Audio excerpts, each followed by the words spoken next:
Pas de recouvrement forcé de la vignette pour les exercices 2021, 2022 et 2023 dans la ville de Kinshasa jusqu'à l'expiration du moratoire de 2 semaines accordé par la Direction générale de recettes de Kinshasa. Cette régie tient par ailleurs au respect strict de ce délai en faveur des chauffeurs et armateurs.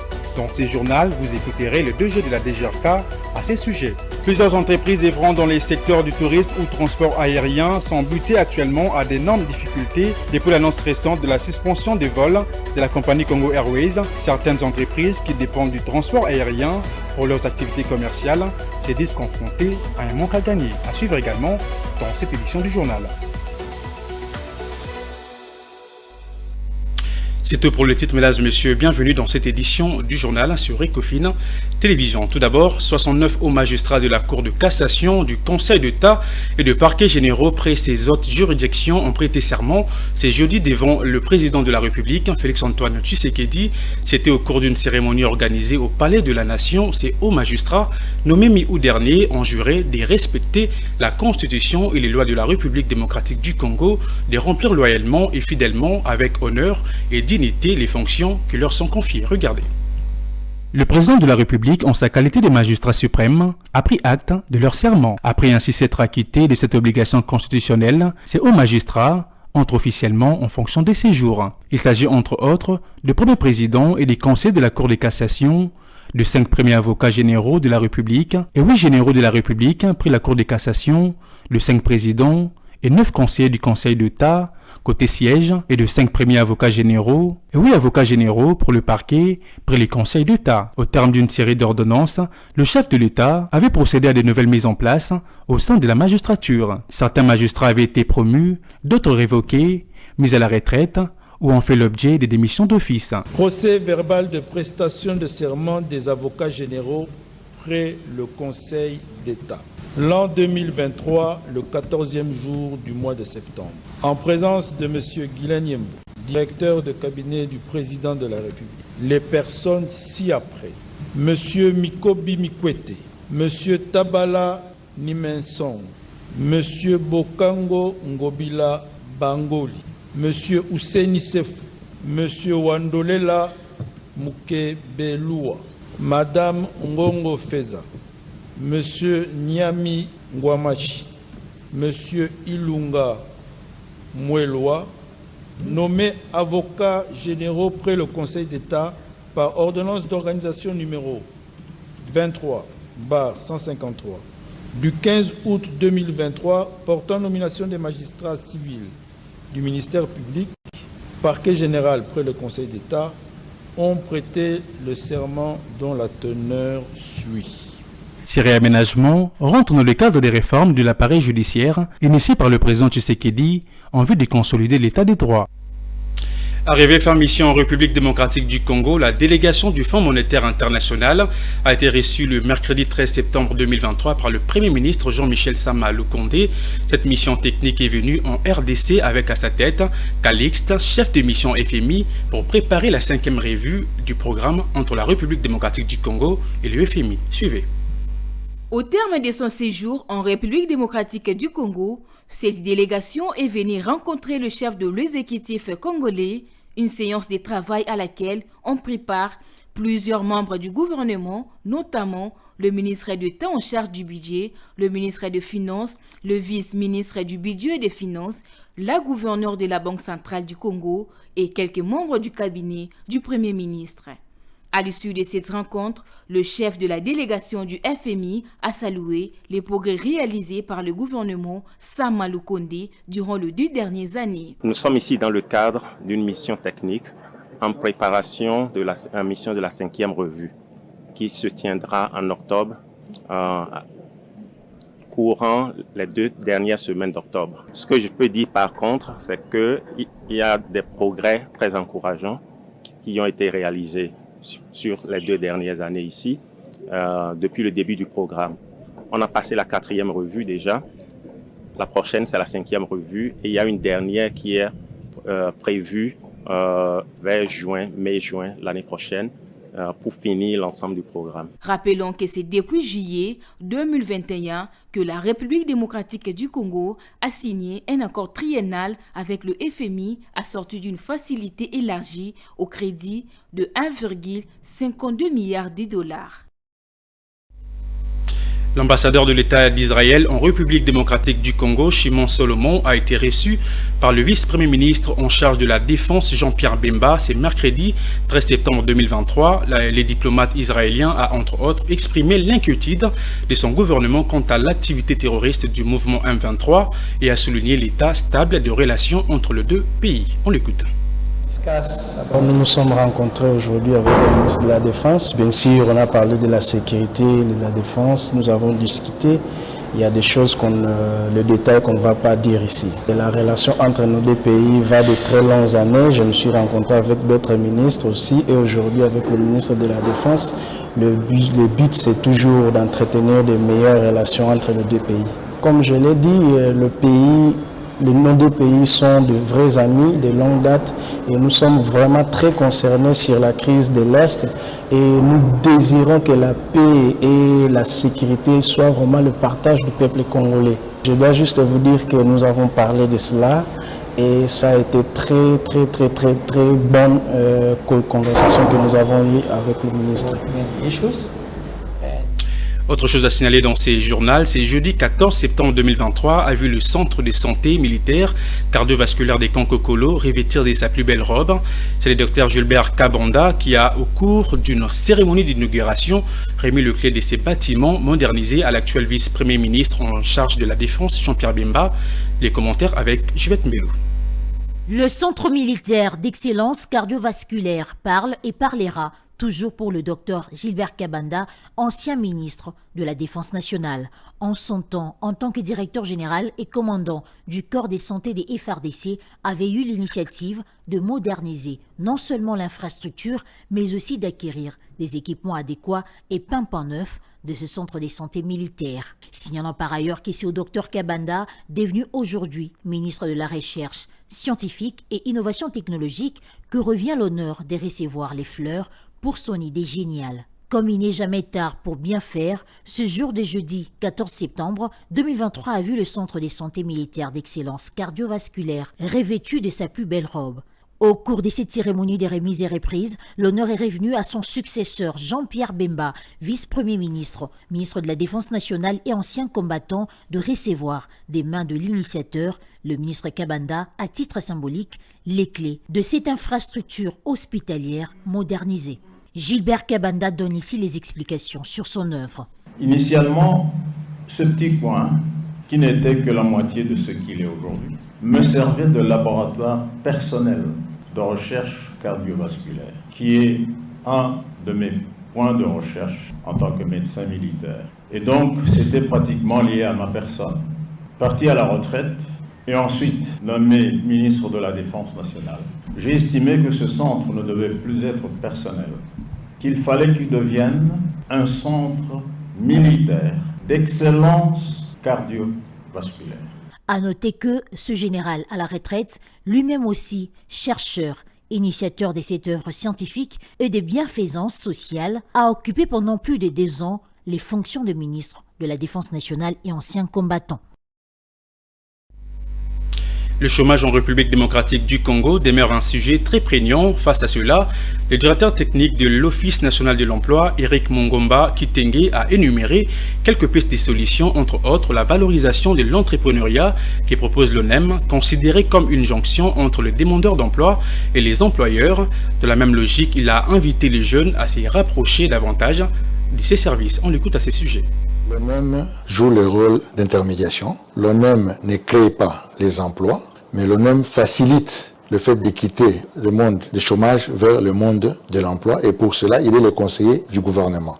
Alors, qu'est-ce qu'il fait concrètement? C'est que l'ONEM d'abord vous invite à venir l'approcher et vous invite aussi à l'inviter vers vous. Comme ça, l'ONEM détient toutes les informations sur le marché de l'emploi. Parce que le marché, c'est un lieu théorique de rencontre entre les demandeurs et les offreurs. L'ONEM s'adresse aux décideurs, parce qu'il est le conseiller du gouvernement, que nous puissions promouvoir la création d'entreprises aussi. Parce que la plupart de nos entreprises sont des anciennes entreprises, Et la plupart des entreprises passent toute une année sans balancer les offres. Il y a aussi les projets et les programmes. Par exemple, le programme PED, emploi diplômé. Comment insérer sur le plan professionnel en transitant par les stages professionnels, qui est l'entrepreneuriat, qui est la meilleure des voies. Dans notre culture, changeons un peu le concept emploi. Ne pensons pas que c'est le numéro matriculé qui est l'emploi. Alors, on trouve l'entrepreneuriat qui demande les coopératives et qui demande aussi le développement de nos talents. Donc, changeons aussi notre mentalité au niveau de l'entrepreneuriat. Je l'ai annoncé au sommaire de ces journaux, pas de recouvrement forcé de la vignette pour les exercices 2021, 2022 et 2023 à Kinshasa jusqu'à l'expiration du moratoire de 2 semaines accordé par la Direction générale de recettes de Kinshasa. Cette régie de la capitale tient par ailleurs au respect strict de ce délai en faveur de chauffeurs et armateurs qui a débuté le 8 septembre dernier. Le directeur général de la DGRK en parle dans ses propos recueillis par Grace Lyonga. Nous avons commencé la campagne de recouvrement volontaire en ce qui concerne le paiement de l'impôt sur les véhicules dont la vignette serait les documents qui matérialisent la régularité du paiement de cet impôt au 23 juin de cette année. Et cette campagne devrait s'arrêter au 28 juillet. Voilà pourquoi nous avons été amenés à prolonger cette date jusqu'au 31 août de la même année. Et arrivé au 31 août, nous avons constaté que la majeure partie de la population n'avait pas souscrit au paiement de cet impôt. Voilà pourquoi nous avons fait un communiqué pour informer à la population que la campagne de recouvrement volontaire était finie et qu'on devrait commencer à la campagne de recouvrement forcé. Et pour cela, nous avons avancé la date du 8 septembre. Malheureusement, cette date a coïncidé avec la rentrée scolaire. Mais du fait que cet exécutif provincial que vous évoquez tout à l'heure là n'a pas autre source de revenus que le recouvrement des impôts et taxes, nous nous sommes retrouvés devant cette situation-là. À la veille du 8 septembre, comme prévu, nous avons été approchés par les membres de l'ASECO, le représentant des armateurs, qui sont venus solliciter un moratoire. Et nous avons convenu que nous accordions un moratoire, encore une fois, de 2 semaines. Au jour d'aujourd'hui, vous ne verrez pas un agent de la DGRK en route en train de traquer les automobilistes. Mais dans l'entretemps, nous demandons à la population de pouvoir se conformer. La mission de contrôle économique lancée mardi dernier par le ministre de l'économie Vital Kamerhe a été positivement accueillie par une bonne partie de l'opinion congolaise, c'est de la population lambda à l'élite congolaise en passant par les commerçantes. Néanmoins, elles ont recommandé ce jeudi 14 septembre que cette mission demeure régulière, permanente et surtout qu'elle s'applique également aux petits commerces. Igor Biwaka, Pichundita et Sele Chamala. Cette décision d'envoyer sur le terrain les inspecteurs poursuivre la réglementation de biens et services est largement bien reçue. Par ailleurs, l'application régulière et permanente de cette mission recommandée par Régis Ngouine, économiste, devra, à l'en croire, répondre au bien-être de la population congolaise. Je pense que la mesure, elle est tombée à point nommé. Parce qu'au niveau du marché, il y a beaucoup d'abus dans le chef des opérateurs économiques. Les opérateurs économiques se sont transformés aux producteurs et en même temps aux monopoleurs. Chaque producteur a son prix et le prix n'est plus connu. Et l'État, face à ces abus, il n'a pas tort parce que l'État a pour fonction de chercher le bien-être de la population. De la même optique, Patrice Moussoko, également économiste, exige beaucoup plus de transparence dans la fixation de prix de la part des opérateurs économiques. Il serait mieux que ces contrôles-là soient permanents, pas de manière ponctuelle. Il est demandé aussi aux opérateurs économiques d'afficher les prix. Pour notre part, nous dirons que les consommateurs doivent être protégés seulement si les opérateurs économiques respectent la marge bénéficiaire. Loin de se limiter au niveau de ces opérateurs, cette mission économique devrait s'appliquer également aux petits commerçants, a souligné une bonne partie de l'opinion. Tout le monde fixe comme bon lui semble les prix sur les marchés. Cette décision d'envoyer les inspecteurs chez les opérateurs économiques est bonne, mais elle devrait également s'appliquer chez les petits commerçants pour que l'on ait une grille presque uniforme de prix. S'il y a un contrôle permanent des prix sur le marché et que l'on observait des sanctions contre tous les contrevenants qui se permettront de fixer des prix de manière démesurée, nous ne connaîtrons pas ces désordres sur le marché. Cette mesure de dépêcher sur terrain les inspecteurs pour le suivi des prix par les opérateurs économiques est salutaire. Mais l'on veut plus observer sur terrain un réel changement. Rappelons que l'objectif primordial poursuivi par cette mission est la protection des droits des consommateurs qui font actuellement face à une instabilité des prix sur le marché et la diminution du pouvoir d'achat, entre autres. Je l'ai également annoncé au sommaire de ces journaux, plusieurs entreprises œuvrant dans les secteurs du tourisme ou transport aérien sont butées à d'énormes difficultés depuis l'annonce récente de la suspension des vols de la compagnie Congo Airways, une situation qui rend actuellement les déplacements aériens de la population congolaise plus difficiles et coûteux. Les entreprises qui dépendent du transport aérien pour leurs activités commerciales se disent confrontées à un manque à gagner. Suivez. Après l'annonce de la suspension des activités de la compagnie aérienne Congo Airways, les entreprises œuvrant dans les secteurs du tourisme sont préoccupées par la limitation de leurs options de transport et craignent ainsi que cela entraîne un manque à gagner de leurs activités commerciales. Une situation qui réduit très sensiblement les possibilités de transport aérien en République démocratique du Congo où l'avion semble être le seul moyen qui relie les grandes villes du pays. Pour certains opérateurs, cette suspension de la compagnie nationale va négativement impacter leurs activités. C'était une mauvaise nouvelle pour nous lorsque nous avons appris l'annonce de Congo Airways. Ça fait déjà plus de 5 ans que nous travaillons avec Congo Airways ainsi que d'autres compagnies locales comme opérateurs de voyage, opérateurs touristiques.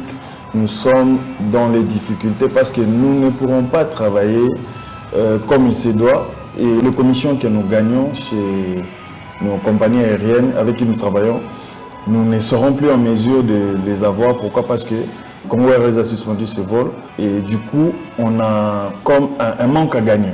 Il ajoute que cette interruption du Congo Airways va profiter des compagnies étrangères. En RDC, on n'a pas plusieurs compagnies aériennes qui font le voyage domestique. C'est en ce moment que les compagnies étrangères qui sont sur place qui profitent de cette situation où il faut commencer à acheter un billet avec ces compagnies et transiter par un autre pays, ensuite revenir en RDC. Si au nom des opérateurs touristiques, des opérateurs de voyage, nous voulons vraiment que les responsables de Congo Airways, l'État congolais nous aident vraiment pour cette situation parce que sans Congo Airways, nous sommes en difficulté.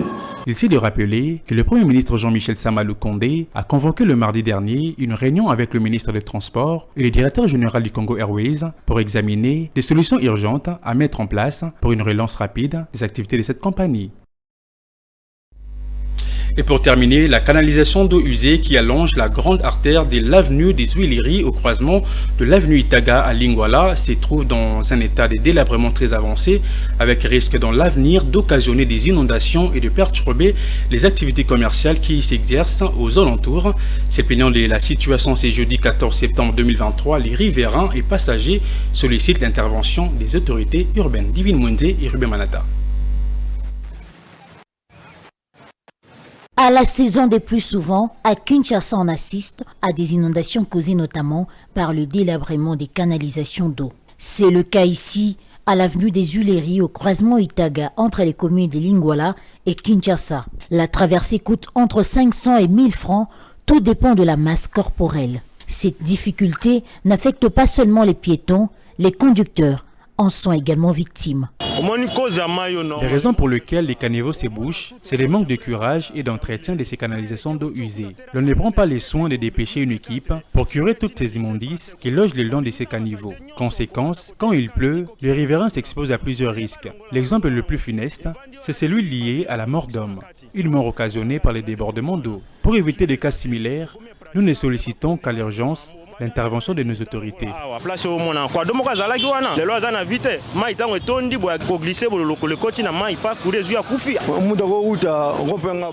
La plupart des passagers sur ces tronçons se heurtent à cette difficulté, surtout quand il pleut et que l'eau des pluies déborde. Et nous nous voyons obligés de transporter des gens sur le dos, moyennant bien évidemment quelques pièces d'argent en guise d'encouragement. Moi, 100 francs, 500 000 francs. Ça n'a vu voir. Et aux riverains de s'étendre sur les principaux mots qui le rongent. Et lorsque nous voyons ici à côté, je pense qu'il y a des écoles, vous voyez des enfants qui passent là. Et c'est un risque pour la vie de nos enfants. Les enfants sont obligés de contourner et lorsqu'ils contournent, vous voyez par exemple un enfant qui habite de l'autre côté, qui quitte son école pour traverser de l'autre côté. L'enfant est obligé de contourner s'il ne connaissait pas la route. Nous sommes risqués à tout. Et ce n'est pas normal. La route de Willery, c'est l'unique route que nous empruntons à part 24 pour aller en ville. Il est crucial de mentionner que l'assainissement de l'environnement concerne à la fois la population tout comme les autorités. Néanmoins, ces dernières doivent s'y impliquer pour éviter tout désagrément profond à l'avenir. Et place à présent à la revue de presse des journaux parus ce jeudi avec Fulgence Milaï.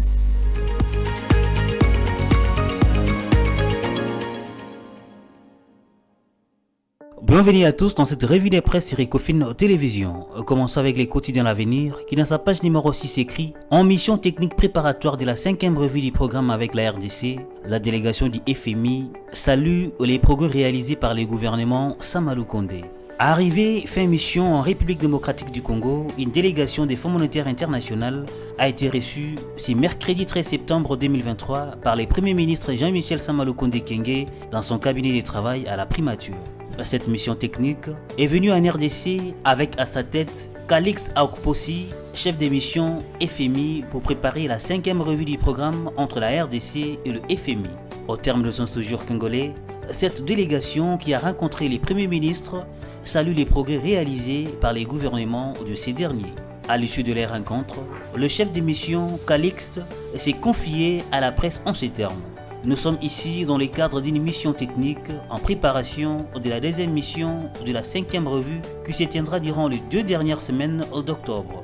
Notre travail dans cette mission, c'est de récolter le maximum d'informations possibles pour préparer la mission de revue proprement dite. Signalons que quelques membres du gouvernement, notamment les vice-ministres des budgets ou encore le vice-ministre des Finances, la gouverneure de la Banque centrale du Congo et quelques membres du cabinet du Premier ministre ont pris part à cette séance de travail. C'est depuis 2021 que la République démocratique du Congo a signé un accord triennal avec le FMI assorti d'une facilité élargie au crédit de 1,5 milliard de dollars américains. Cette revue s'est clôturée avec Forum des As qui dans sa 4e page écrit « Pour l'attente de résultats de la première phase du programme de développement des 145 territoires, les gouvernements invités à assurer les paiements de 26,7 millions de dollars américains. Toutes les parties prenantes du programme de développement local des 145 territoires qui se tient réunis le mardi 12 septembre à Kinshasa Gombe ont relevé quelques défis majeurs qui contrarient la bonne marche du programme vers les résultats. C'est pourquoi elles ont formulé une panoplie de recommandations, dont celle qui invite les gouvernements à assurer les paiements de 26,7 millions de dollars américains pour combler les gaps de financement des 764 infrastructures de la première phase. Les journaux renseignent des travaux d'envergure visibles pour les 464 infrastructures de la première phase. À la société civile, il est formulé des recommandations ci-après. Diffuser des messages positifs et soutenir l'initiative de développement des zones rurales, s'impliquer dans l'éducation des populations, au maintien et à l'entretien des infrastructures construites. En dépit de ces contraintes, la revue à mi-parcours a montré que pour les 764 infrastructures de la première phase de mise en œuvre, ces travaux d'envergure sont visibles sur le terrain pour plus de 70% des chantiers dont les 9 provinces est confiées au PNUD. Fin de cette revue de presse, merci à vous de l'avoir suivi.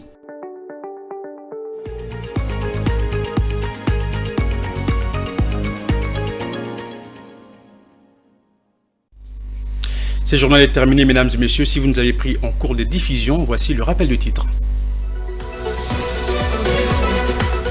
Pas de recouvrement forcé de la vignette pour les exercices 2021, 2022 et 2023 dans la ville de Kinshasa jusqu'à l'expiration du moratoire de 2 semaines accordé par la Direction générale de recettes de Kinshasa.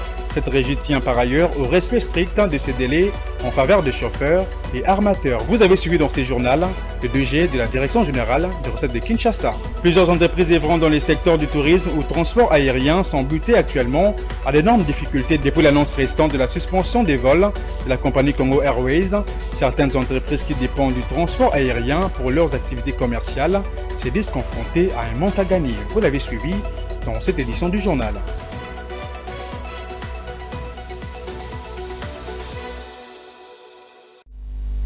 Fin complète de cette édition du journal, mesdames et messieurs. Merci de l'avoir suivi et pour des programmes sur Ecofin Télévision. Au revoir.